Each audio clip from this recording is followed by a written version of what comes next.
Okie dokie. I have got as many as I could possibly physically get together connections of solar panels and their extenders and their connections and their branch connections and everything that I could find that is solar related and getting it from the panel to the charge controller. That's all we're going to focus on here right now. Starting at the panel, every panel that was made after 2009, I believe, possibly 2010, I'm not positive on that, are using these what they call MC4 connectors. This guy is a male MC4 connector, and this is the female MC4 connector. On the back of every panel, there's going to be two of these. One's going to be your positive wire, and one's going to be your negative wire. So you're going to have two of these coming off every single panel.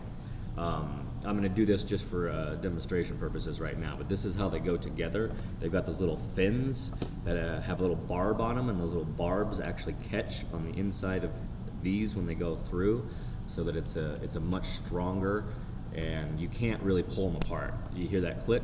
That's what you want. That's also what this guy's for. Okay, this guy does a lot of different things. This one's obviously for, tightening and unloosening the cap on them. These two prongs will definitely get them apart much easier. We put that together, and they've got that little skinny space in between there. These two prongs go right in the middle, makes it really easy to just pop it apart. You can also do the same with that if it's being too big if it's in a different angle, or you can't get at it all at the same time.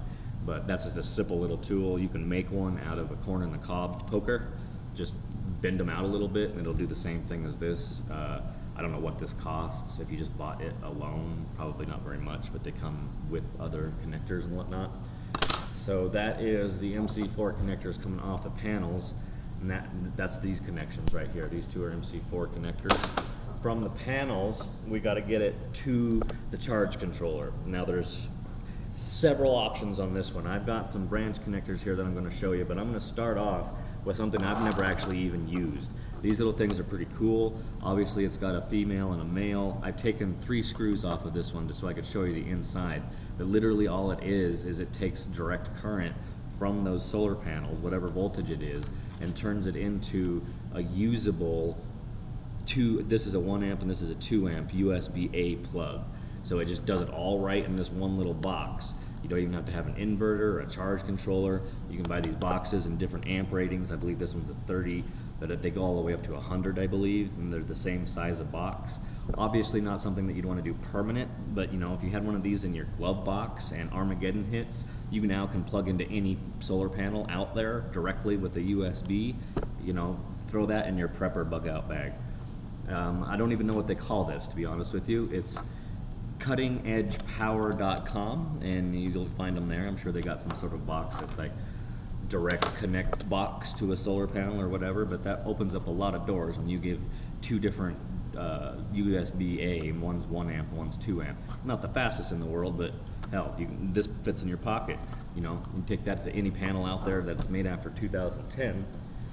Okay, so that's what if you wanted to just use it directly without combining any panels. Most of the time, people are going to have whoever we're talking about here is going to have more than one panel.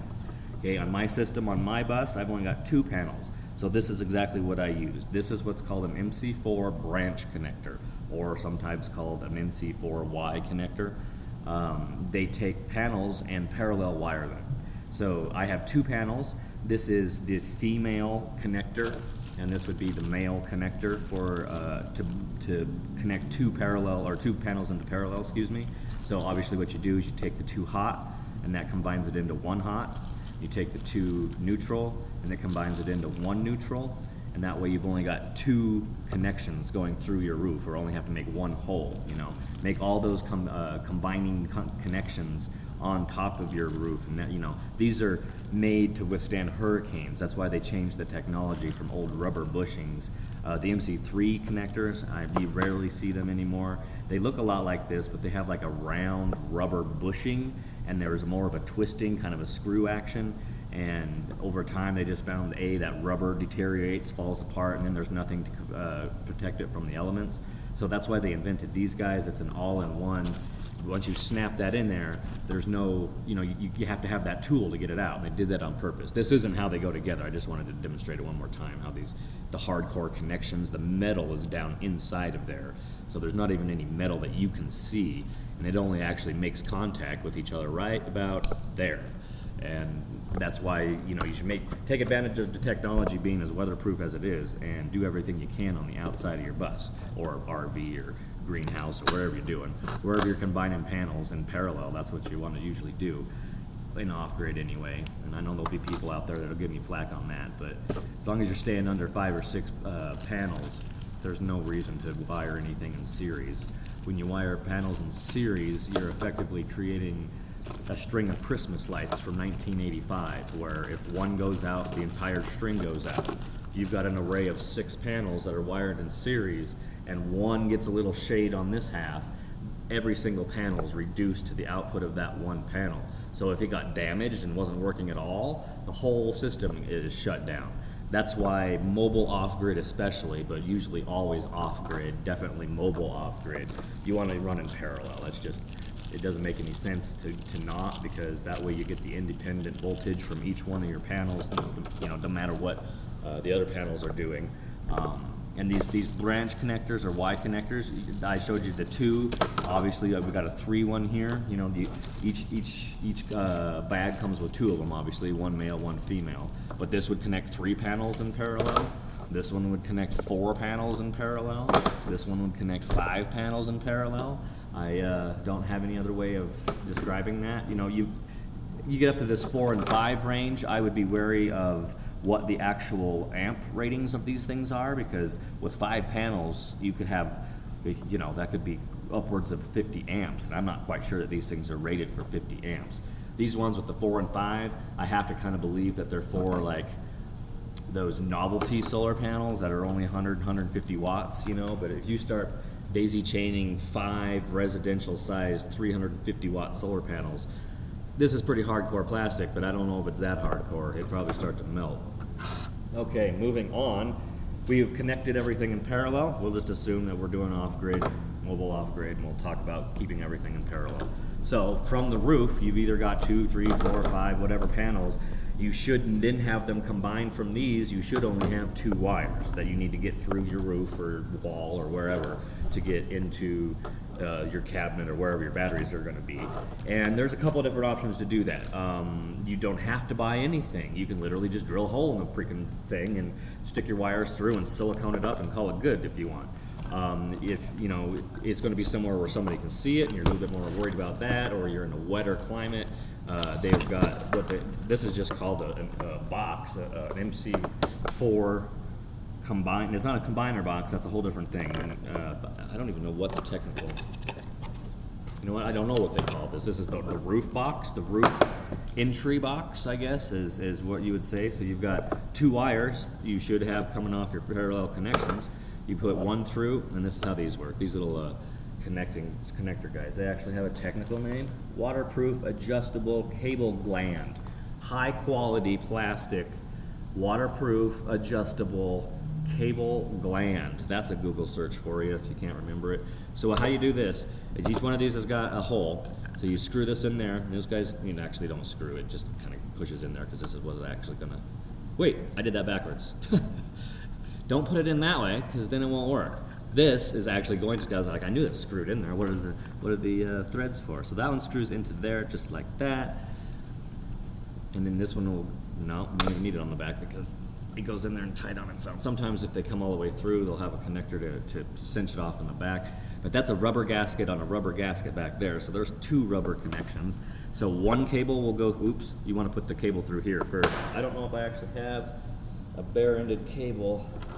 I didn't think of that, but yeah, thread them both at the same time, obviously. Put the wire through there, put the wire through there, and then as you tighten this down, I'm not sure if you're going to be able to see that or not. I'll show you maybe on one that's not on there so the light can go through it.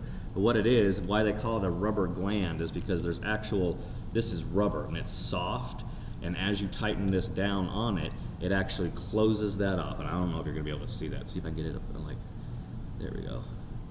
As you tighten it, it'll close it off, and it's not meant to be open like this. It's supposed to have a wire in there to close down on it, but once you turn it all the way down, it gets really, really small. Can you still see? Yeah. I mean, that's smaller than a 10 gauge wire, you know, so it'll go all, that's why they have different sizes, obviously. You've got, that one is the 11, the PG 11. This is PG 9. This is PG 7. There's obviously a pattern there. We can get bigger. Well, that's the same one.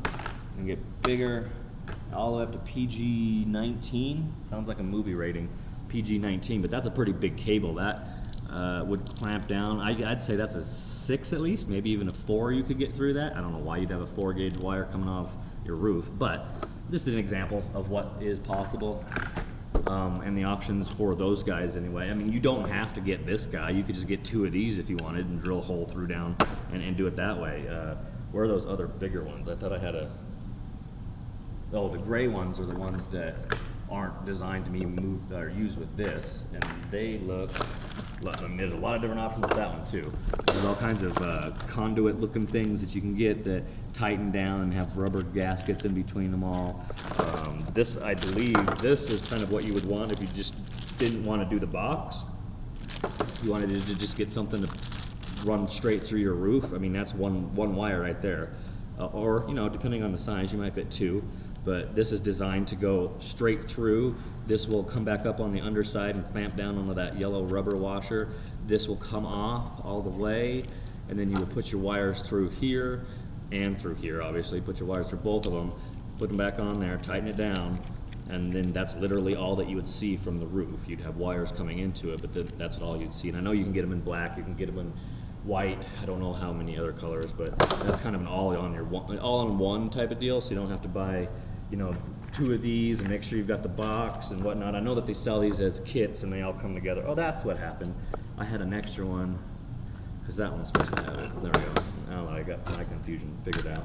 So those are different options to get through whatever material you're trying to get through, your roof, your wall, your whatever. You know, it doesn't have to be mobile. It could be a greenhouse for all I know. But this is and what you do with this, I guess, this just gives you a little bit more room. So you would poke your hole in your wall or your drill your hole in your ceiling, and this just covers it. You know, it's got a big fat edge all around it, so you can get plenty of silicone around it, and it literally just sucks right up on it, and that's all you do. And that's all you would see. Even if you climbed up on your roof, you would only see this little box that looked like that with 2 wires going into it. And anybody that's been looking anything up on the internet about solar has seen these. I don't know that very many people are doing it like this. This is kind of a technology. It's not technology that's new. It's just people don't know of it because they don't sell it at all the solar outlet stores, and it's obviously not made by Renogy, so you're not going to see it at Home Depot, you know, or wherever. But there's a lot of options out there. Or like I said, a drill bit and a tube of silicone will go a long way. Not pretty, but if it's up on top of a roof where nobody's going to see it in the first place, who cares? All these are just little bit pieces of mind, little extra things, you know, like if you get this box, and I mean that obviously leaves room for some expansion. You know, those are big ass. You could fit a lot of wires through each one of those. And so if you put 2 up now and you figure out next year that 2 wasn't enough, you want to add another one, this obviously leaves you more, you know, room to wiggle and more room to improve or grow, I guess, not necessarily improve. Bigger is not always better, as this country has found out. So we have got through the roof then. We have connected the glands, the boxes, the independent entryways, if you want to call it. Sometimes that's what a plumber would call it, the entry, the pipe entry. So we have gotten it combined. We did the parallel, we've got it through the roof, and now we've got all kinds of different options to, well, they're not really options if you're using the MC4 connectors. These are just older or different or foreign, I guess. There are some different countries. This isn't going to pertain to any of this. This is just some examples of what's out there and some stuff that you might find still.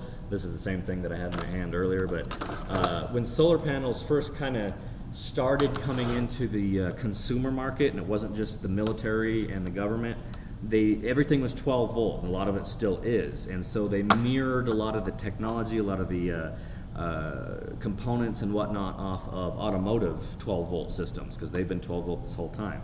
And so that's why you'll find these guys. That looks like it came straight out of like a 1982 Toyota Corolla or something, right? And it did. It's the same style of technology, but for, I don't know, 20 years there between 1990 and 2010, or maybe more like 80 to 2000, because the 2000s were a weird time for solar. But this was all you could get. You get a solar panel, and the wires coming off of it would look like this, or there'd only be one of them, you know, and then they would have to combine them and combine them again to get to wherever you were going. A lot like we're doing over here. It's just that's not very weatherproof. You know, that's the only connection that you got. You don't want that on top of your bus driving down the freeway. But you might come into it, you might see it somewhere, and you'll go, wait, if that solar panel's got that on it, then that means it's at least 15 years old. I don't want that one. Not as a bad thing. Like I know that installers still use these sometimes because they are so quick. You don't have to have a tool. You know, if you have got something like this that you can connect to your multimeter or to a bigger load tester, you know, you could still be using this just temporarily. You know, you're not going to permanently install it on somebody's house and call it, you know, insured. But I see these kind of setups, handmade, jerry-rig type things in electrician's boxes all the time. You know, electricity is electricity. Whether you bought a piece of equipment that says it was specifically designed for it at the store or not, the electricity is still going to go through it. It doesn't care what it looks like. And these things come in all kinds of different options. This one's just alligator clips. This one is that same SAE, whatever gauge this is. I don't, 12 with some weather rating. Anyway, you can get one of these, cigarette lighter, plug, you know, power whatever you want. You can get the other half of it and make the circle of life, if you will, and plug, you know, like if you had something that you, this is obviously not something that you're going to just have. I'm just showing these as an example. But if you did end up with some sort of connection or combiner box with one of these, there are options out there. I know you can take one of these to an MC4 fairly easily. It's just two wires. It's still two wires. This is just another fancier way here to connect two wires. You know, look at it as the same thing. This is old school. This is new school. It's just more complicated, got more moving parts, and it's more housed. Like I said, you can't even see the metal parts on this. It's down in the tube, and it's way down in there. That's the reason that they've designed these things to be outside like that, though. They could take a beating. This here's a MC4 connector to a 12 volt 5.5 millimeter. You know, I don't have any 12 volt appliances that run off of 5.5, but I used to back in the day. That's kind of an older technology, but you could straight plug. This is almost the same thing as this. Really, the combiner box, this gives you two USB-A, this just gives you a 5.5 millimeter 12 volt. You know, it's straight from the panel though. I don't know what the amperage rating on that is. It doesn't say. So I mean, obviously you're not going to want to put too many panels. You know, you don't want to take your MC5 or MC4 connector with 5 panels on it and run it all through this one guy through a 5.5 millimeter to your Discman or whatever. That wouldn't be a good idea. That's always a good piece of mind or a rule of thumb to have. And the more you add, the bigger the wire you need. You can't just keep plugging it in like grandma adding on the extensions to one outlet, and then stuff starts to blow up and you wonder why. Anyway, so we have gotten from these I don't even know what to call it. Like, you Google that shit. It's a SAE. It's an automotive connector, quick connect. SAE quick connect, whatever. They are quick. Boom, and it makes that connection. But other than that, it's not very weatherproof and not very sturdy. You can buy the testers. These were cool back in the day. You could run up to every panel and see if it was working or not with the little green light. Pretty obsolete at this point, but here's a connector. Well, I had 2 of those. Good thing I have double prepared. And here's just straight to the. This is even more simple than this. Bam. Well, actually, this is the exact same thing. Old style, new style. 5.5, 5.5. Same thing, just different technologies. I'm going to go over this real quick because it technically is a connection to solar panels, but it is just a USB port. This is I've had this thing for 3 or 4 years. It's pretty rad. That can go straight into your phone. There's several of them out there these days, but when I bought this thing, it was Power Monkey is the brand name on it. Solar Monkey, Power Monkey Extreme is the model of it. There wasn't very many of them out there that you could literally just plug your cell phone USB-A straight into it. I wouldn't recommend it because I can't say that this thing is going to be providing a very steady current, you know what I mean? If you were charging a 2019 cell phone through this thing, it's going to kill the battery quicker just because it's old technology and it's not regulated and it's not constant. You're going to get shade into your phone, or shade, depending on what you're charging there. We are getting to the close and to the best part. I've got some boxes over here that came in the mail. I don't even really know what they are yet. Those are the direct inputs. This one I thought was kind of interesting, just as an option. We got our MC4, so that would come from your panel. I'm still, I'm sure that there's a use out there for it. I just not one in my life that I can even come up with of why I would want this, but I could, if I had, say you were in a shop or you ran a golf cart, a golf course or whatever, and you had multiple batteries that you wanted to charge from the same panel, but they weren't connected, they were independent, or they were in their own piece of equipment. Something like this would be sweet because, hey, it's got some heavy duty alligator clips, it's got an inline fuse, that's the automotive type that you can get anywhere, those flat, like, in any car, I don't know if you can see that.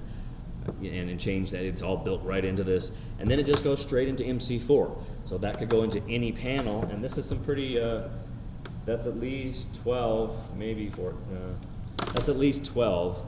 And so I don't know how many amps you would want to get through it, but they don't make a single panel that this wouldn't handle. I'm saying, like, even the biggest SunPower ones out there, they've got some 475 watts right now that are twice the size of this one, but they produce a lot of power. But I still don't think, if they've got an MC4 connector on it, this would still work, because this is pretty hefty duty.